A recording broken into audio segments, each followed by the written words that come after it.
Ninguém fez tanto pelo mundo da arte quanto Claude Monet. Esse artista mudou o próprio paradigma da arte. Sem ele, a arte seria completamente diferente. Hoje vou contar para vocês a história incrível e mais completa de um homem que viveu pela arte e acreditava em seu destino. Como sempre, serei direto ao ponto. E vocês vão conhecer não só o Mané gênio, mas também o Mané rebelde, o grosseiro, o pobre, o inventor, o Mané que tentou tirar a própria vida, que roubou a esposa de outro homem e o Mané eternamente apaixonado pela pintura. Oscar Claude Manet nasceu em 14 de novembro de 1840, em Paris, numa família de um próspero comerciante de mantimentos. O pai queria que ele crescesse, assumisse o negócio da família e seguisse seus passos, mas não foi o que aconteceu. Desde essa infância, Manet não demonstrava nenhum interesse pelos estudos ou pelo negócio da família. E na verdade era um garoto irresponsável e teimoso, que preferia escalar montanhas e andar pela costa. Na escola, morrendo de tédio nas aulas, ele se divertia desenhando padrões elaborados nos cadernos e, um pouco mais tarde, começou a fazer caricaturas extremamente desrespeitosas, quase travessas, dos professores. Com o tempo, ele aperfeiçoou tanto a habilidade dessas caricaturas que os moradores de Havre, uma pequena cidade na Normandia onde se estabeleceram, começaram a encomendar seus retratos. Ele cobrava de 10 a 20 francos por eles, o que equivale a cerca de $500 em dinheiro atual. Aos 15 anos, ele se tornou uma celebridade local e conseguiu economizar até 2.000 francos, cerca de $10.000, que entregou para sua tia guardar. Mais tarde, Manet lembrava que se tivesse continuado nesse negócio, aos 60 anos já seria milionário. Porém, ele acabaria se tornando milionário de qualquer maneira. Suas caricaturas eram tão populares que o dono da loja de arte local concordou em colocá-las à venda. E elas ficavam ao lado das paisagens pintadas por Eugène Boudin, sobre cuja obra Manet falava depreciativamente. Ele achava que as paisagens de Boudin eram entediantes e monótonas, uma arte ultrapassada, e que estarem ao lado das caricaturas de Manet já era uma honra para elas. Como podem ver, ousadia e atrevimento não faltavam a Manet em sua juventude. É assim que Manet recorda sua postura inicial em relação a Boudin, que posteriormente teria um papel crucial em sua vida. No entanto, devo dizer que havia uma falha nessa situação, que de resto era perfeita. Nessa mesma vitrine, acima dos meus trabalhos, estavam penduradas cenas marítimas, que eu e a maioria dos habitantes de Havre achávamos repugnantes. Eu ficava tão irritado com a necessidade de suportar esse contato forçado, que nem cheguei a falar mal desse idiota que, achando-se artista, ousava assinar suas obras. Guden para mim, acostumado às paisagens marinhas de Guden, com suas cores arbitrárias, traços falsos e perspectivas inventadas que eram tão frequentemente usadas pelos jovens artistas da moda daquela época. As composições sinceras e pequenas de Boudin, com suas pequenas figuras bem delineadas, seus barcos agradáveis, seu céu e água absolutamente perfeitos, desenhados e pintados apenas do natural, não tinham para mim nenhum valor artístico. Sua fidelidade parecia suspeita, por isso suas pinturas me causavam uma terrível repulsa, e mesmo sem conhecer esse homem, eu sentia uma forte antipatia por ele. No entanto, é justamente esse homem que se tornaria o amigo de toda a vida, o mestre e mentor que mudaria a vida do jovem Claude. Preste atenção nas palavras de Manet. Nelas, ele destaca a maneira absurda de Boudin pintar apenas a partir da natureza. Mas é justamente essa abordagem que acabará se tornando o princípio que levará Manet à ideia que hoje chamamos de impressionismo. Certa vez, Manet entrou em uma loja e encontrou Boudin. O lojista os apresentou sugerindo a Manet que Boudin poderia ser um bom mentor para o jovem talento. Boudin, ao conhecê-lo, reconheceu o talento do jovem caricaturista, mas aconselhou-o a não ficar parado e começar a sair dos limites, pintando a natureza para desenvolver seu dom e sua técnica. Manet recusou educadamente a oferta com o feroz orgulho da juventude, sem admitir que uma pessoa tão entediante na sua opinião pudesse lhe ensinar algo. No entanto, Boudin foi persistente, lembrando repetidamente sobre sua proposta toda vez que se encontravam. E em um belo dia, Manet simplesmente ficou sem desculpas e concordou em acompanhar o artista em sua primeira sessão conjunta, que acabou se transformando em 6 meses de excursões à beira-mar. Mais tarde, Manet admitiu que foi justamente Boudin quem lhe abriu os olhos, ensinou-o a ver a natureza, a beleza em suas cores austeras, a harmonia nas paisagens naturais. Meus olhos finalmente se abriram, lembra Manet. Eu realmente compreendi a natureza e, ao mesmo tempo, aprendi a amá-la. A família de Manet não gostava da amizade dele com esse estranho pintor fracassado. O interesse de Manet pela pintura ia contra os planos de seu pai. Por isso, ele ameaçou cortar a mesada do filho se ele continuasse perdendo tempo com esse passatempo tolo. Essa luta entre o desejo do pai e as verdadeiras aspirações de Mane ainda vai durar muito tempo, embora nós já saibamos qual delas vai vencer. Contudo, os artistas da época costumavam ser pobres, sendo quase impossível para um jovem pintor ganhar o suficiente com seu trabalho. Por isso, o jovem Mane muitas vezes precisava ser astuto para não irritar o pai e, ao mesmo tempo, se dedicar ao que realmente amava. Aos 16 anos, ele diz ao pai que deseja ir a Paris estudar pintura. O pai era contra, mas a tia de Manet interveio. Ela mesma também pintava de vez em quando. Os pais de Manet viam o talento do filho e cederam a contragosto. No entanto, eles colocaram como condição que a viagem fosse apenas para conhecer e de curta duração. Manet conseguiu algumas cartas de recomendação com Boudin e partiu para Paris. Em Paris, contrariando todas as recomendações, Claude não vai estudar em escolas clássicas, mas em vez disso se torna frequentador assíduo da Taverna dos Mártires. Um lugar onde jovens artistas se reúnem, discutem, debatem o futuro da arte e, claro, seus próprios planos grandiosos. Aqui ele se envolve com o espírito criativo, sonhos ousados e união. Aqui ele encontra pela primeira vez Sisley, que ainda não é um rebelde, mas suas visões sobre a arte coincidem muito. 2 meses depois, Manet decide não voltar para Douvres, ficar em Paris, e seu pai corta seu sustento. Felizmente, sua tia guardou 2.000 libras acumuladas com caricaturas e começa a enviar o dinheiro para ele em partes. Paralelamente, ele trabalha como mensageiro e tenta vender suas primeiras pinturas, mas ninguém as compra. Com o tempo, o dinheiro acaba e a tia continua sustentando o jovem Claude, já com seus próprios recursos. No entanto, a pintura é um passatempo caro. Para comprar tintas, telas, cavalete e pincéis é preciso dinheiro, e não pouco. O que conseguem arrecadar só dá para pequenas telas que, por sua vez, só conseguem vender por no máximo 20 libras. Exatamente, o mesmo valor que ele recebia na escola por caricaturas. Ele vive em Paris há 4 anos, sobrevivendo com pouco dinheiro. Quando Manet completou 20 anos, ele foi convocado para o exército, onde precisava servir por longos 7 anos. O pai se recusa a pagar o resgate dele. Naquela época isso era uma prática totalmente legal, colocando como condição para o resgate o retorno dele à família. Mas nós entendemos que Manet, já tendo tomado seu próprio caminho, dificilmente conseguiria simplesmente deixá-los ir. No entanto, a vida quase miserável em Paris já o cansou muito. Ele entra para o exército e é enviado para a Argélia. O soldo no exército acaba sendo muito maior do que sua renda em Paris. E Manet consegue não só comprar tudo o que precisa para pintar, mas também encontrar tempo para isso.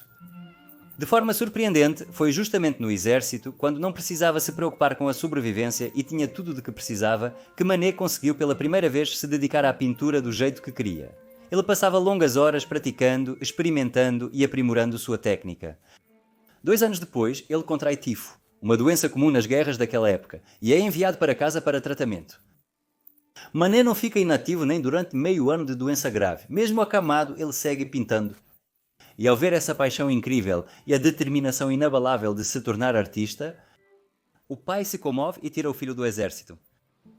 Além disso, ele concorda em pagar pelos estudos e manutenção do filho, desde que ele entre em uma instituição de ensino respeitável. Monet concorda, mas cruza os dedos atrás das costas. A luta contra a pobreza, aliás, será uma das provas mais difíceis para Monet. A existência miserável, que por tanto tempo não permitirá ao artista criar como deseja e enxerga, será seu principal inimigo ao longo da vida. Em Paris, nesse período, outro encontro muda seu destino. Monet, após uma doença, está em um campo perto de Douvres tentando desenhar uma vaca. Mas a vaca era extremamente inquieta, e o artista precisava correr o tempo todo com o cavalete para manter o mesmo ângulo daquela criatura teimosa. Ele ouviu uma risada atrás de si e viu um homem alto que se ofereceu para ajudar e segurou a vaca pelos chifres, enquanto Manet terminava o trabalho. E o homem se ofereceu para apresentá-lo a John Kind, um artista muito famoso que estava hospedado ali perto. Manet mostrou a ele seus trabalhos, e ao ver o talento do jovem artista, ele decidiu ensiná-lo, completando o que Boudin havia começado. A partir desse momento, ele se tornou meu verdadeiro mestre, e é a ele que devo o treinamento final do meu olhar, lembra Manet, após a recuperação de Manet. Seu pai insiste que, em Paris, ele será supervisionado pelo pintor Tolmuch, amigo da família, e que ele o matriculará em uma escola e enviará relatórios sobre suas atividades ao pai Toll. O marido matricula Manet na famosa escola do Sr. Glayer, um velho mestre respeitável, e Manet até frequenta as aulas direitinho por algumas semanas, até que algo completamente inaceitável acontece. Ao examinar os esboços de Manet de um modelo masculino, o Sr. Glayer declara que eles são naturalistas demais, que Manet retratou o modelo com todos os seus defeitos, atarracado e com pés grandes. Isso é feio, diz o professor. Sempre vale a pena embelezar um pouco lembrando dos clássicos. Afinar a cintura da mulher, tirar as rugas, tornar a figura do homem mais esbelta. Monet ouvia horrorizado enquanto lhe ensinavam a usar seu talento para bajular o cliente, para se adequar aos cânones da arte acadêmica, apresentando desejos como realidade. Ele se lembra, eu fiquei atordoado. A verdade, a vida, a natureza, tudo o que despertava emoções em mim, tudo o que constituía para mim a verdadeira essência e razão de existência da arte, não era importante para esse homem.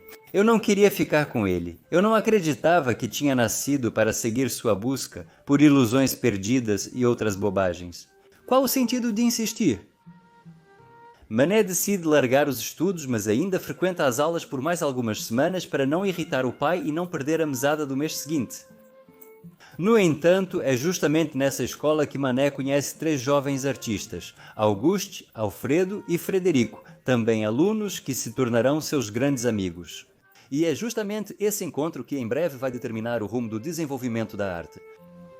Você provavelmente já adivinhou que esses eram os jovens, ainda desconhecidos na época, Auguste Renoir, Alfredo Sisley e Frederico Basile. Em breve, vídeos sobre eles sairão no meu canal. Inscreva-se, será igualmente interessante. Infelizmente, Basile morrerá em breve, sem ter deixado uma grande marca na arte, mas é justamente ele quem se torna o amigo mais próximo de Manet nos anos seguintes. Manet incentiva os 3 a se rebelarem, e eles deixam a escola do velho rabugento. Manet e Basile alugam um ateliê juntos. Os 4 seguem-se encontrando com frequência, trocando ideias e debatendo. Pela primeira vez, Manet encontrou pessoas que pensavam como ele, que compartilhavam suas opiniões de que a arte acadêmica estava ultrapassada e que era hora de dar um bom empurrão nela. Esse apoio mútuo era inestimável quando os jovens rebeldes tinham que fazer escolhas o tempo todo, entre aquilo que a alma pede para criar e aquilo que pode ser vendido. E naquela época existia apenas uma instituição que permitia aos artistas alcançar o sucesso, o Salão de Paris Anual. Era uma exposição anual onde acadêmicos selecionavam pinturas do mundo todo. A aprovação de uma pintura era como um selo de qualidade, o reconhecimento da comunidade profissional e o sonho de todo jovem artista. Só depois disso é que se podia esperar que seu nome se tornasse conhecido e vender o quadro por um bom preço. Falo sobre isso no meu vídeo sobre os impressionistas. Assistam, deixarei o link na descrição. E claro, todos os 4 querem entrar no salão. Manet avança rapidamente graças a ótimos professores e uma incrível capacidade de trabalho. E já em 1865, aos 25 anos, 2 de suas obras com paisagens marinhas são aceitas no Salão de Paris. E elas são penduradas em local de destaque. Como podem ver, as pinturas ainda foram feitas de maneira clássica, mas infelizmente não foram vendidas. E o Manet precisava muito de dinheiro. Devastado pelo fracasso e sem recursos para manter o ateliê em Paris, Manet e Basile mudam-se para Chi, nos arredores da cidade. Naquele tempo, eles precisavam se mudar constantemente, sempre buscando locais mais baratos. Às vezes, Manet simplesmente fugia dos apartamentos sem pagar o aluguel. O fracasso no salão faz Manet perceber que aquelas paisagens batidas não interessam a ninguém. É quase impossível se sobressair entre milhares de artistas que pintam no mesmo estilo. Mas ele tem uma habilidade única. Ele sempre pinta do natural e ao ar livre, não no estúdio. Artistas costumavam fazer esboços ao natural, mas finalizavam as pinturas no estúdio, resultando em obras sombrias dos antigos mestres. Elas eram finalizadas à luz de velas. E para o Salão de 1866, Manet decide pintar um grande quadro, um desafio para Edouard Manet com seu almoço na relva. Edouard Manet naquela época já era muito famoso, eu diria até escandalosamente famoso. Sua Olímpia e o polêmico almoço na relva não saem da boca do público indignado. E Manet decide superar o famoso artista não só com habilidade, mas também com tamanho, aproveitando sua fama escandalosa. Ele usa seu último dinheiro para comprar uma enorme tela de 4 por 6 metros e começa a trabalhar. Basile posa para as figuras masculinas e para as femininas. Um amigo sugere a Manet que experimente sua namorada Camille Doncieux, de 18 anos. Ele passa meses trabalhando no quadro, fazendo ajustes constantes, mas acaba não o concluindo. A tarefa que ele assumiu se mostra não apenas difícil, mas também desinteressante. Copiar a ideia de outra pessoa não agrada a Manet e ele abandona o quadro. No entanto, ela se torna a razão do seu primeiro verdadeiro sucesso na vida. Ele e Camila se apaixonam um pelo outro. Camila Doncier logo se tornará Camila Manet e irá posar para ele em todas as pinturas seguintes. Além do amor, Manet, que nunca teve dinheiro para modelos caras, ganha também uma musa e uma modelo. E isso vai permitir que ele amplie seus temas e crie várias obras que mais tarde se tornarão o cartão de visita do impressionismo e que ainda hoje encantam o mundo inteiro. No entanto, o salão está se aproximando e Manet decide pintar outra tela, para a qual Camila também posa. A Mulher de Verde. Essa obra é aceita no Salão de Paris. E o quadro causa um furor inesperado, mas um furor devido a um erro absurdo que, no entanto, se torna decisivo para o destino de Manet. Manet espalha o boato de que terminou o quadro em apenas 4 dias, apesar de ter trabalhado nele por vários meses. E só isso já causou um alvoroço. Em apenas 4 dias, um trabalho tão excelente, o público ficou entusiasmado. Finalmente, Manet pintou algo clássico. Nada escandaloso, nada vulgar, nada de mais um nu. Mas espere, será que Manet já pintou algo vulgar alguma vez? Sim, ele nem sequer tinha uma modelo. Acontece, amigos, que assim como muitos dos nossos contemporâneos, os espectadores e os jurados do salão confundiram Claude Monet e Edouard Monet.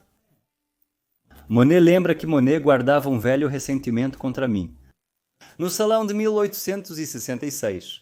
No dia da abertura, ele foi recebido desde o início com exclamações entusiasmadas. Excelente, meu amigo! Seu quadro! Seguiram-se apertos de mão, bravo e felicitações. Monet, como você pode imaginar, estava radiante.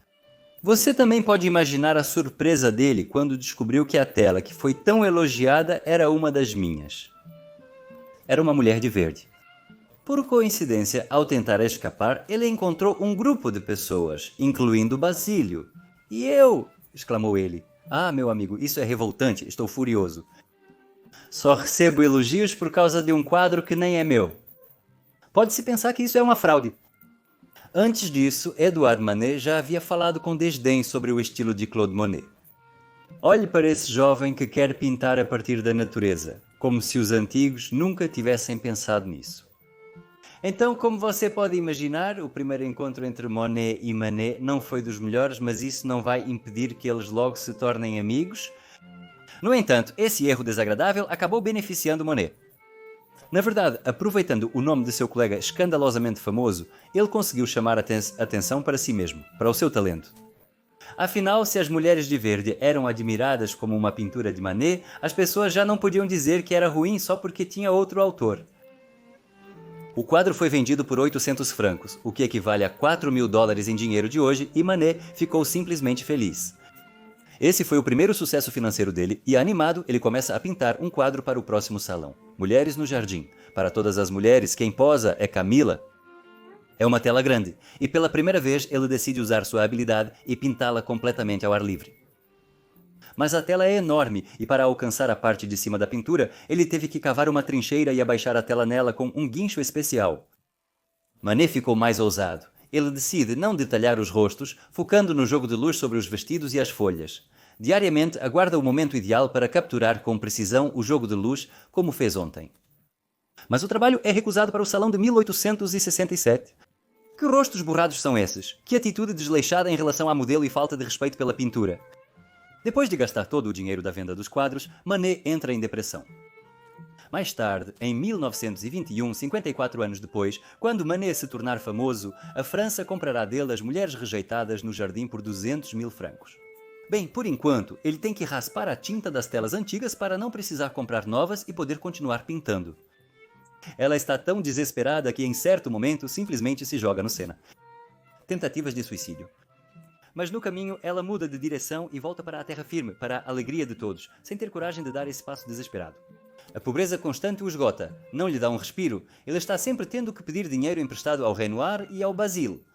Para pagar o aluguel, Manet entrega seu enorme quadro, Almoço na Relva, ao novo senhorio, que o joga no sótão. 24 anos depois, quando Manet se tornar famoso, ele recomprará esse quadro do senhorio por uma ninharia. mas a pintura estará danificada. Ela foi guardada no sótão e partes da obra ficaram cobertas de mofo. Manet terá que cortá-la para salvar o restante. É assim que ela está guardada agora no Museu d'Orsay, em Paris, como um lembrete da pobreza que gerou o gênio. No entanto, o alvoroço na exposição chega aos jornais e cumpre seu papel. Manet escreve ao pai e o convida para a casa da família, reconhecendo seus méritos e concordando em retomar o financiamento. Camila está grávida e prestes a dar à luz o primogênito de Manet, mas o artista está desesperado e decide deixá-la em Paris. A família dele não gosta da moça simples e ele não quer arriscar o favor do pai. Em casa, ele recebe uma mensagem que Camila está em trabalho de parto e parte apressadamente para Paris por 4 dias, mentindo sobre o motivo e sem contar ao pai que ele logo se tornará avô. O artista não pode mais arriscar dinheiro, agora ele tem um filho e precisa alimentá-lo. Eles decidem se casar só em 1970, quando o filho deles já terá 3 anos. Não menos importante, para receber o pequeno dote de Camila de 1.500 libras. Porque o dinheiro que o pai dele manda não é suficiente. Ele nem imagina que é com esse dinheiro que eles se alimentam. Já são 3.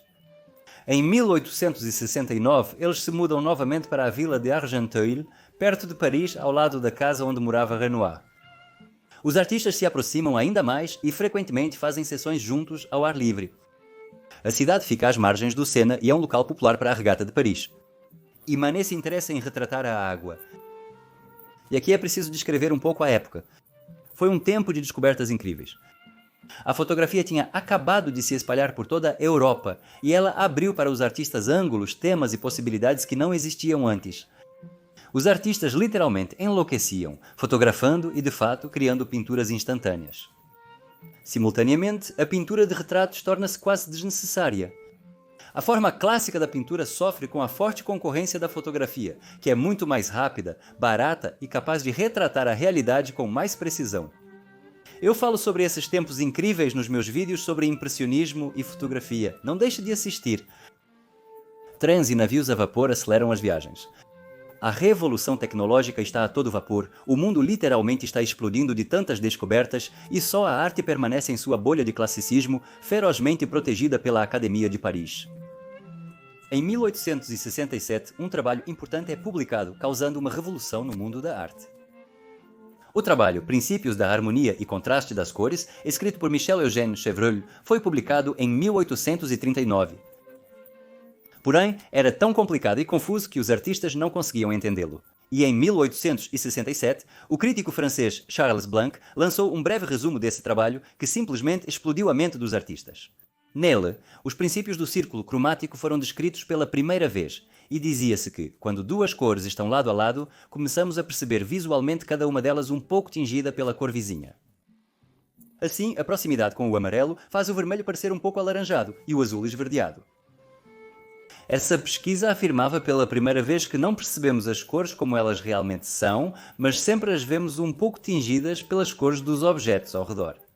E até mesmo a própria cor da luz faz diferença. Atualmente, isso é óbvio para nós. Naquela época, esse trabalho explodiu a mente dos artistas que começaram a experimentar. Se antes os artistas misturavam as tintas na paleta e só depois as aplicavam na tela, agora alguns jovens artistas, principalmente Monet e Renoir, perceberam que podiam simplesmente colocar pinceladas de cores diferentes lado a lado, misturando-as sem nem mesmo misturá-las antes. E mesmo assim, nosso olho vai misturá-las à distância. Monet e Renoir começam a experimentar com a representação da água e em 1869 Monet pinta seu famoso La Grenouillère. Veja, isso é muito importante. Aqui, pela primeira vez, Manet aplica a nova técnica de pincelada separada. Manet não pinta mais cada reflexo na água, cada pincelada já é um reflexo. Olhando de perto, vemos pinceladas caóticas, mas ao nos afastarmos, elas formam uma imagem realista da água. Manet começa o movimento de volta. Em vez de misturar previamente as tintas na paleta, para que as transições entre os tons fiquem imperceptíveis, ele, ao contrário, separa as pinceladas e cria com elas um mosaico que só de longe se transforma na cor e forma desejadas. Esse estilo naquela época parecia inacabado, descuidado. Para o resto do mundo, esse estilo parecia um esboço. Mas Manet decide parar nessa etapa preliminar. Ele afirma que isso já é o resultado, que não precisa de mais nada. Ele não se interessa em detalhar as figuras e rostos, ele os indica com traços. O que lhe interessa é o desafio. É uma ideia extremamente não trivial e ousada criar, com pinceladas rápidas e esboçadas, uma ilusão completa de paisagem transmitindo o clima, o ar e o humor. Como ele pinta apenas ao ar livre, seu método se torna uma descoberta e um catalisador. Agora ele pode concluir uma pintura em 2 ou 3 dias, sem depender da repetição do clima por vários dias. Em 1869, Monet encontra Manet novamente, mas desta vez ele já o vê como um artista maduro. Monet lembra: eu o encontrei novamente apenas em 1869, mas desta vez nos tornamos amigos imediatamente.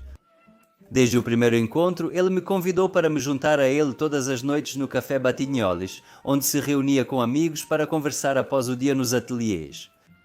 Lá eu encontrava Fontaine-Latour e Cézanne, Diga, que tinha acabado de chegar da Itália, o crítico de arte Duranty, Émile Zola, que estava apenas começando sua carreira no mundo literário, e muitos outros. Levava comigo Sisley Basile e Renoir. Nada me interessava mais do que essas discussões com seus constantes desacordos de opinião. Nossas mentes e almas eram estimuladas, incentivávamos uns aos outros a realizar pesquisas imparciais e sinceras, alimentávamos uns aos outros com um entusiasmo que tinha força para nos sustentar por semanas a fio, até que conseguíssemos dar uma forma definida à ideia. Sempre saíamos daqui mais imersos, com uma vontade mais forte, com pensamentos mais definidos e claros. Essa comunidade de jovens artistas se torna o núcleo da resistência, o embrião de um novo pensamento, de uma nova corrente, de novas abordagens à pintura que não mudava há séculos. O tempo, com suas descobertas, impunha mudanças na Europa. Era preciso apenas encontrar aqueles que ousassem atrair o desagrado dos críticos e do público e cuja perseverança fosse suficientemente forte para não recuar. Todos esses artistas se interessam por uma pintura que não apenas copia a realidade exatamente como ela é, mas que traz para as telas a energia e a visão do próprio artista. Não há nada mais fácil do que transferir para a tela o que você vê. Qualquer pessoa pode fazer isso com o treinamento adequado.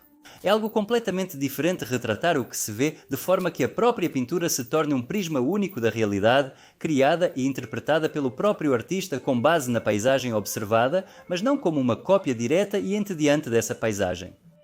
Em 1870 começa a Guerra Franco-Prussiana e Manet, junto com sua família, foge para Londres, onde acontecem mais 2 encontros decisivos. Ele conhece a obra de Turner e, como ele retrata o céu, conquista Manet. Turner não pintava do natural e a maioria de suas pinturas era inventada. Mas Manet é conquistado pelo poder, força e maestria transmitidos pelos redemoinhos de tinta e pinceladas. Aqui ele pinta o Tamisa pela primeira vez de uma maneira totalmente nova, que em breve chocará Paris em uma pintura que acabou se tornando o cartão de visita do impressionismo. E ele também conhece Durand Ruel, o primeiro marchand da história. E eu conto sobre esse homem incrível no vídeo sobre impressionismo, assistam. Ele foi o primeiro a ver o futuro nos impressionistas. Apesar da rejeição e oposição da academia, ele começou a comprar suas pinturas, mesmo quando raramente eram vendidas. Durand Ruel apreciou as pinturas de Manet e Renoir, concordando em adquiri-las ocasionalmente. Manet ganha seu primeiro cliente regular. Além disso, Durand Ruel às vezes apenas empresta dinheiro aos artistas, apoiando-os. Ao voltar para Paris, Manet se interessa ainda mais por retratar a água e em suas pesquisas com Renoir, eles estão sempre indo para as margens do Sena. Renoir precisa roubar pão na cozinha da mãe para alimentar Manet. Nas excursões, Manet fica obcecado em retratar a superfície da água, uma das substâncias mais difíceis de pintar. Para ele, isso é um desafio e uma descoberta. Ele aprende uma nova técnica para pintar reflexos na água, simplificando os detalhes e usando pinceladas maiores. Sua paixão inédita pela água o acompanharia até o fim da vida, e ela se renderia a ele como a ninguém mais. Jovens artistas descobrem que as sombras nem sempre são pretas, mas também assumem os tons do objeto e das cores ao redor, seguindo estudos sobre contraste de cores. Eles compreendem que sombras completamente pretas não existem. E esse novo jogo com as cores captura completamente Manet. Ele entende que descobriu algo novo, vivo, dinâmico, capaz de transmitir emoção sem a necessidade de duplicar meticulosamente cada pequeno detalhe. Em 1873 acontece um evento importante que vai pôr fim à eterna luta entre o estômago e a vocação. O pai de Camila morre e deixa para ela uma pequena herança, suficiente para que eles parem de viver apertados. Sempre chamo sua atenção para esse aspecto prosaico, porém extremamente importante, da vida dos artistas. Os artistas são pessoas reais que precisam se sustentar e suas famílias. E qualquer artista só começa a demonstrar verdadeira coragem criativa quando o risco do fracasso não traz consigo a inevitável morte por fome ou sofrimento dos entes queridos. E Manet finalmente começa a arriscar de verdade. Manet pinta 2 temas icônicos. No meio do ano, ele pinta 2 quadros semelhantes, nos quais leva o princípio recém-descoberto quase ao absurdo. Nascer do Sol e impressão Sol nascente. Veja como eles são semelhantes em estilo à paisagem de Londres. Veja como a imagem parece descuidada, quase um rascunho à primeira vista, se você não entender o pensamento do artista. É precisamente nessa simplicidade deliberada e máxima que reside o desafio e a tarefa do gênio: transferir para a tela com o mínimo de pinceladas. E o nascer do sol sobre o porto e o clima da manhã cedo e enevoada. Repare que o foco não está no céu, mas sim no reflexo. Observe o reflexo do sol e dos barcos na água. Isso é basicamente só uns rabiscos. Mas a disposição deles, a cor, a ordem, tudo isso de forma mágica acaba ficando exatamente no lugar certo e se transforma em uma imagem que nossos olhos e cérebro reconhecem sem erro como um porto. A própria negligência, como se fosse uma técnica inacabada, é o principal desafio técnico e descoberta que Manet proclama. Ele desafia tanto o público quanto os críticos e até mesmo os colegas, entrando em um território acessível apenas aos aventureiros mais ousados. No final do ano, ele cria seu famoso Boulevard des Capucines, dando continuidade à mesma ideia, porém zombando da paisagem familiar aos parisienses. O Boulevard des Capucines era um local favorito para passeios dos cidadãos. Manet pintou a cena da janela do ateliê de seu amigo, o fotógrafo nadar. Isso é mais um desafio quase irônico às convenções. As figuras humanas e árvores são representadas com traços rápidos e simples, mas juntas, à distância, formam uma paisagem urbana reconhecível. Manet foi o primeiro a permitir tal nível de despreocupação. Pessoas como pequenos traços. Isso é o quê? Desenho de criança. Esse estilo de pintura absurdo agrada apenas aos colegas do artista, não à maioria das pessoas. Nessa época, cada um experimenta e desenvolve sua própria visão de maneira única. E eles, como um grupo rebelde, se apoiam mutuamente. E acho que para cada um deles seria extremamente difícil correr riscos sozinho. Foi essa irmandade de desesperados que permitiu aos 7 grandes impressionistas se tornarem quem realmente eram. Estou preparando histórias sobre cada um deles e depois de assisti-las, você terá o quadro mais completo possível sobre esse período incrível. Inscreva-se para não perder. Enquanto isso, suas pinturas não são aceitas, ninguém as compra, o salão as rejeita. E então, os 7 decidem organizar sua própria exposição, que realizam no mesmo estúdio do fotógrafo Nadar. O ano de 1874 é considerado o início do impressionismo, marcado por essa exposição dos dissidentes. Para essa exposição, Manet escolhe de forma perspicaz 3 pinturas: Impressão, Sol Nascente e 2 versões do Boulevard dos Capuchinhos. Ambas essas vistas são bem conhecidas pelos parisienses, e Manet os convida-nos a olhar, a ver essas paisagens dolorosamente familiares com outros olhos. A exposição faz um enorme sucesso, foi visitada por 4.000 pessoas. Mas mais para rir, para ver os esforços ridículos, os grupinhos de medíocres que tentam pintar de forma diferente dos outros de maneira ridícula, absurda, inadmissível. Críticos também vão à exposição e um deles, Leroy, escreve um ensaio talentoso e irónico, zombando da nova técnica, e esse ensaio se torna extremamente popular. No meu canal tem um vídeo curto com esse ensaio, dublado por personagens, recomendo muito assistir. O ensaio crítico de Leroy se torna tão popular que provoca o efeito Streisand, mesmo que o termo ainda não existisse na época. E os curiosos vêm em massa para ver com seus próprios olhos essas esquisitices e imediatamente reconhecem, identificam e, na maioria das vezes, rejeitam as paisagens familiares. No resumo sobre a exposição, Leroy escreve: não havia nada ali além de impressionismo, fazendo alusão à pintura de Manet. A partir desse momento, os artistas da nova era, os 7 grandes, ficam marcados por esse nome, que na época era pejorativo, impressionistas, ou como conhecemos hoje, impressionistas. Na exposição, poucos quadros foram vendidos por 100 ou 200 francos cada, porém Impressão foi comprada por 800 francos. O comprador se torna uma ponte para Edouard Manet em novos relacionamentos românticos, sendo também vítima deles. Era o rico dono de loja de departamentos e patrono das artes, Ernesto Ochedé, que vivia com sua encantadora esposa Alice na propriedade Roteburg, perto de Paris. Ele encomendará a Edouard Manet 4 painéis decorativos, mas Manet não se ocupará apenas das paredes da propriedade. Bem, por enquanto, o Manet de 36 anos ainda está em busca de novos temas e de dinheiro ao mesmo tempo. Para o primeiro, como sempre sonhou, com o cachê da venda de impressão ele compra um barco e o transforma em um estúdio flutuante. Agora ele pode navegar livremente pelo Sena e seus afluentes, pintando paisagens de ângulos antes indisponíveis para ele e outros artistas. Toda a água de Paris agora pertence a ele. E quanto ao dinheiro, ele, desanimado com a reação à primeira exposição dos impressionistas, dá mais um passo para o lado e pinta um retrato bem clássico de Camila em um vestido japonês, quase uma cópia da Mulher de Verde, para apresentá-lo ao salão, do ano de 1965. Vale ressaltar que naquela época Paris estava obcecada pela cultura japonesa. Até 1855 o Japão estava em auto-isolamento. Na segunda metade do século XIX, a Europa descobria a arte japonesa e quase todo artista colecionava gravuras japonesas. São famosas 2 séries de gravuras, 100 vistas do Monte Fuji, de Hokusai, e 100 vistas da Lua, de Tsukiyoki Yoshitoshi. Lembre-se dessas séries japonesas, voltaremos a elas logo. O quadro com Camila é aceito no salão. Para os académicos, de certa forma, é lisonjeiro que o artista rebelde humildemente peça permissão para ganhar a vida. E isso é mais uma vez um golpe de sorte. O quadro é vendido por 2.000 francos. Você consegue imaginar sob que pressão constante Manet está? Aqui o dinheiro está quase ao alcance das mãos. Mas você quer algo diferente.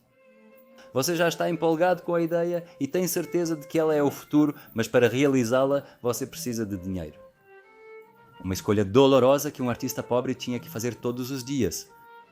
Graças a Deus, pelo menos Durand Ruel ainda compra de vez em quando as pinturas experimentais de Manet, que ninguém quer. Para piorar, na segunda metade da década de 1870 ocorre uma crise económica. Dezenas de empresas vão à falência e as pessoas começam a economizar. E os artigos de luxo, como as pinturas, são os primeiros a serem cortados. E até mesmo Durand Ruel já não pode mais se dar ao luxo de gastar dinheiro à toa comprando arte promissora, mas que não vende. Felizmente, o próprio Ernest Hochet consegue encomendar e até pagar ao Manet os 4 painéis combinados para sua propriedade. E Manet se muda por um tempo para o local de trabalho, na propriedade onde o dono empresário não aparece por semanas e onde sua bela esposa Elise Hochet sente tédio. Ernest, logo após o início dos trabalhos, vai à falência e muda-se para Paris, onde trabalha como jornalista. Ele não suspeita que deixou entrar em sua casa não só um artista, mas também, como dizem, alguém no seu jardim. Manet trabalha lá durante todo o verão e outono e 9 meses após o início do trabalho, ela dá à luz um filho de Manet. Ernest nunca mais volta para casa, abandonando a família com 6 filhos e a esposa, que após a falência do marido, acaba se mudando para a casa de Manet e Camille, que mais uma vez se mudaram para Poissy. Assim eles viverão nessa estranha vizinhança, 2 famílias misturadas sob o mesmo teto por quase um ano, até que Camila, em 1879, morre de câncer de útero, que a debilitou após o nascimento do segundo filho de Manet. Após a morte de Camila, Monet e Alice continuam morando juntos. Alice se recusa a voltar para Ernest e ele deixa de sustentar os próprios filhos. Agora eles têm que alimentar uma família de 8 crianças. A situação não poderia ser pior. No entanto, Monet já havia conquistado certa notoriedade. Ele já não era mais um garoto. Seus quadros foram comprados diversas vezes por quantias significativas. Ele é experiente e respeitado nos meios artísticos. Contudo, a venda das pinturas não basta para pagar o aluguel e manter a grande família de 10 membros. Mas a economia da França está saindo da crise e em 1880 Durand Ruel reaparece no horizonte, já tendo melhorado um pouco sua situação financeira. Ele visita o ateliê do artista e compra de uma vez 15 quadros por 4.500 francos. Em 1832, Durand Ruel propõe uma ideia ousada, uma exposição solo de Manet. Ninguém jamais tinha feito isso, apenas os artistas mais renomados recebiam tal honra, mas Durand Ruel sabe o que faz. Uma das pinturas da exposição, de gelo, é comprada pela famosa anfitriã do salão parisiense, Margarida Charpentier, apresentada a Manet por Renoir, por incríveis 1.500 francos. Quadros que não eram aprovados pelo Salão de Paris nunca custaram tanto dinheiro e a notícia dessa compra se espalha por todos os salões de Paris. A exposição individual acaba sendo um grande sucesso. Manet entende que precisa aproveitar o alvoroço e, ao mesmo tempo, começa a vender quadros para o rival declarado de Durand Ruel, Georges Petit. E logo Durand Ruel faz a Manet uma proposta incrivelmente generosa, um contrato permanente com garantia de 30 mil francos por ano. Manet nunca tinha visto tanto dinheiro e, claro, aceita. Essa proposta incrível dá a Manet carta branca total. Ele não precisa mais se preocupar se suas pinturas serão vendidas ou não, pois tem uma renda garantida. Finalmente, ele tem as mãos livres e em breve veremos suas obras mais impressionantes, nas quais ele vai trabalhar por meses, inventando novas técnicas, abordagens e estilos de pintura. E trabalhar nessas obras só se tornou possível porque o artista não precisava mais se preocupar com dinheiro. Durand Ruel, um homem de quem você talvez nunca tenha ouvido falar, fez uma contribuição inestimável para o desenvolvimento da arte ao criar um gênio. E não só para Manet. As condições em que ele se tornou livre, mas não pense que a fama veio imediatamente para Manet, não. Para que ele fosse reconhecido, para que suas pinturas fossem compradas não só por Durand Ruel, seriam necessários mais 10 anos. Assim como naquela época, hoje também existe no mundo da arte o dilema do ovo e da galinha. Para um artista ser comprado e ter um nome, suas obras precisam ser adquiridas por pessoas reconhecidas ou instituições como museus. Mas isso ainda está muito longe. A Europa conservadora resiste com todas as forças a esses arrivistas impressionistas. Mas Durand Ruel conseguirá contornar até esse obstáculo intransponível, dando um passo que deixará todos perplexos e fará de Manet uma estrela. Manet recusa participar da exposição impressionista de 1880. A partir desse momento, ele, mantendo boas relações de amizade com os outros artistas, se isolará em sua casa em Giverny, que comprará completamente em 3 anos. É nessa casa que ele criará o jardim e o lago com lírios, que pintará nos seus últimos anos de vida. Bem, agora, o artista finalmente respira fundo e começa a fazer o que sempre quis, trabalhar com a luz e os reflexos, como eram chamados pelos impressionistas na época. Continuando a explorar, junto com Renoir, os padrões de coloração dos objetos em diferentes cores dependendo da iluminação, Monet, agora sem limitações financeiras, começa um experimento ousado. Ele começa a criar séries de imagens do mesmo cenário, em diferentes horas do dia. Nenhum artista podia se dar a esse luxo. Por que pintar o mesmo quadro em diferentes versões? Quem compraria isso? Só um verdadeiro experimentador, um pesquisador, alguém obcecado por uma ideia que só ele vê e quer compartilhar com o público, poderia fazer isso. Lembra das gravuras japonesas dos 100 tipos do Monte Fuji de Hokusai, que eram muito populares naquela época? Essa série pode ter inspirado Manet a realizar um experimento inédito na época. A primeira tentativa de estudar a influência da iluminação na percepção dos objetos pelo olho humano. A série Montes de Feno, composta por 36 quadros, foi pintada entre 1890 e 1891. Veja, eles contêm uma ideia técnica muito simples, que se tornará extremamente popular no início do século XX. Na cor do objeto, na verdade, domina o tom da cor da luz que o ilumina. Veja, vou ampliar bastante as pinturas para que você possa observar. Você vê aqui rosa e azul, azul, cinza como as cores predominantes. Mas será que o feno pode ser rosa ou azul? Ele é sempre amarelo. Mas ao ver um céu rosa, entendemos que é o pôr do sol, e azul, o amanhecer. O branco nos remete ao inverno. O mesmo objeto, diz Manet, apenas com a cor do reflexo pode nos contar toda uma história sobre o clima, a hora do dia e a estação do ano. E para mostrar esse contraste marcante e surpreendente para muitos naquela época, Manet retrata os mesmos objetos, para que nas pinturas apenas a luz mude.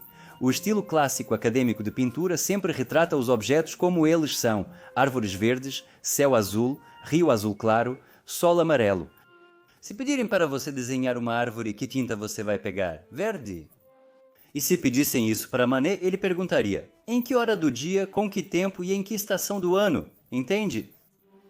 Naquela época, sem fotografia colorida, era difícil para as pessoas perceberem essa mudança. Porque nosso cérebro automaticamente limpa a cor do objeto das impurezas, e ainda assim veremos uma árvore verde mesmo ao pôr do sol. E os impressionistas ficam fascinados por essa descoberta. É como se tivessem enxergado de verdade, e há 25 anos tentam abrir os olhos do mundo. Um mundo que se fechou e não quer enxergar. E então Durand Ruel, desesperado para sacudir a Europa conservadora, decide trazer Manet para os Estados Unidos e organizar uma exposição lá. Se na Europa não o querem, talvez no Novo Mundo reconheçam seu talento. E nos Estados Unidos, tudo o que vem do Velho Mundo é considerado um padrão de qualidade. Ricos magnatas americanos buscam aumentar seu prestígio, alcançar a Europa e decoram suas mansões sem poupar dinheiro. Assim, Manet, uma revista para a Europa, torna-se um mestre do Velho Mundo para os Estados Unidos da América. E a exposição de suas pinturas, que ele dividiu com Rodin, foi um sucesso estrondoso. Os ricos americanos simplesmente compraram todas as suas obras. Ele volta para a Europa famoso e rico, mas o mais importante, finalmente tendo resolvido o eterno dilema do ovo e da galinha. Seus quadros já são comprados por apreciadores de arte a preços justos. Durand Ruel abre uma filial de sua galeria em Nova York, e a partir desse momento, os impressionistas europeus passam a ter sucesso financeiro. No entanto, a Europa ainda vai resistir por muito tempo, e o primeiro museu europeu só comprará uma pintura impressionista daqui a 10 anos. E Manet se torna famoso também no ano seguinte, em 1891. Sua primeira série de quadros de feno traz enorme sucesso e críticas ferozes. Nesse ano, ele já tem 51 anos, o momento pelo qual Manet esperou quase a vida toda. Meio século se passou e, convenhamos, o sucesso foi merecido. Manet agora tem tanto dinheiro que constrói um ateliê separado ao lado de sua casa. Ele é tão famoso que faz um acordo com a prefeitura de Giverny e altera o curso do rio para criar em sua propriedade um lago com lírios. E contrata 6 jardineiros que criam em seu jardim um paraíso de flores na terra. E alguns anos depois, em 1895, Manet cria talvez a série mais monumental e famosa de 35 quadros. Catedral de Rouen. Essa série, ao que parece, é o clímax de sua abordagem já famosa. A Catedral de Rouen é o objeto ideal. A cor neutra da lua permite que os tons de luz sejam muito mais ricos. Mas aqui ele não está brincando apenas com os reflexos. As próprias pinceladas criam a arquitetura da catedral, praticamente esculpindo a fachada do edifício com tinta a óleo espessa. É muito difícil transmitir a maestria pela tela, as pinturas dos impressionistas precisam ser observadas ao vivo. Tentarei mostrar de perto, e vocês verão que é exatamente como eles decidiram com Renoir. Aqui não há sombras pretas. Cada portal, cada sombra, é uma combinação de pinceladas não misturadas de cores completamente inesperadas. Mas quando olhamos de longe, vemos claramente a imagem que já vimos muitas vezes e nosso cérebro não percebe essas cores. Você consegue imaginar que olhar o Manet tinha para enxergar assim naquela época? Para criar uma declaração tão marcante, brilhante e compreensível para qualquer um, fazer uma pequena descoberta para todos nós. Na exposição foram apresentadas 20 pinturas da série e todas foram vendidas por 15 a 20 mil francos cada uma. Manet se torna milionário? Lembra como ele vendia suas pinturas por 20 francos? Manet se torna semelhante a uma divindade. Jovens artistas formam uma espécie de comuna perto da casa dele em Giverny para estudar sua arte, copiar, absorver seu gênio e adorá-lo. Manet tem 55 anos nessa época e não pretende parar. Em 1902, Durand Ruel organiza uma exposição com 39 quadros que são vendidos em 2 dias. Desde o início do século XX, Manet, envolto em fama, passa cada vez mais tempo em casa. Ele construiu 2 pontes japonesas e cultivou lírios no lago de seu jardim. Ele tem uma nova e antiga paixão, a água. Nas últimas 2 décadas, ele vai pintar quase exclusivamente seu lago e seu jardim, aperfeiçoando até a perfeição uma nova e inédita técnica de combinação de pinceladas perpendiculares que, de maneira surpreendente, permite retratar a superfície lisa do lago. Ele não representa nem mesmo a própria superfície com uma única pincelada. Parece um enigma pegadinha, mas ele realmente conseguiu fazer isso. Vou mostrar para vocês agora e vocês também vão abrir os olhos. Certamente você já viu as pinturas de lagoas de Monet mais de uma vez, mas talvez nunca tenha olhado de perto ou notado a genialidade e simplicidade de sua técnica. Ao observar essa paisagem, é possível notar claramente a superfície espelhada do lago, não acham? Porém, ela não aparece na pintura. Essa ilusão é criada por pinceladas perfeitamente posicionadas. As pinceladas verticais são responsáveis pelo reflexo das árvores, e elas seriam apenas árvores de cabeça para baixo, se não fossem as ilhas horizontais de folhas de lírios. Elas cruzam as pinceladas verticais, as riscam e, estando posicionadas em perspectiva, criam a ilusão da superfície espelhada da água, embora essa superfície não exista de fato. Nenhuma pincelada representa um único brilho na água. Manet eleva completamente a imagem da água ao absoluto, mesmo sem representá-la. Seu desejo de simplificar a representação da superfície da água chega ao auge, tornando sua imagem desnecessária.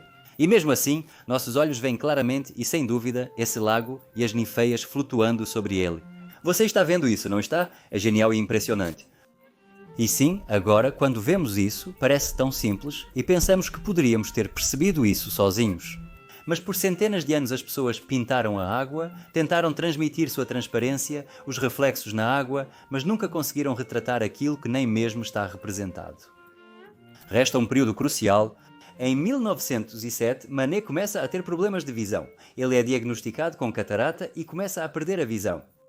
Você consegue imaginar que tragédia para uma pessoa com olhos geniais começar a perder aquilo que constitui toda a sua vida? Pessoas com catarata começam a ver os objetos embaçados, como se houvesse manchas ou gotas no vidro. Além disso, o mundo ao redor começa a ficar dominado pela cor amarela. A catarata é o embaçamento do cristalino dos olhos, que possui uma coloração amarelada. A luz amarela bloqueia os raios ultravioleta e protege o olho de danos, mas ela também bloqueia as cores azuis. Com o envelhecimento, o cristalino fica amarelado, fazendo com que as cores sejam percebidas de forma mais quente na velhice em comparação à infância.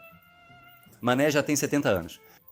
O embaçamento do cristalino leva a distorções fortes. As cores ficam amarronzadas e vemos isso na paleta de suas pinturas.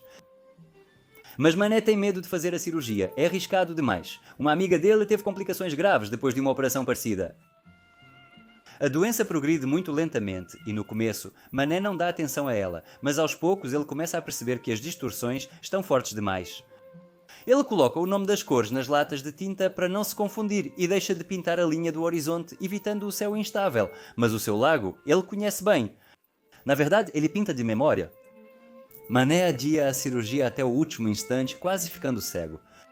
Somente 10 anos depois, aos 82 anos, ele concorda em fazer a cirurgia em um dos olhos.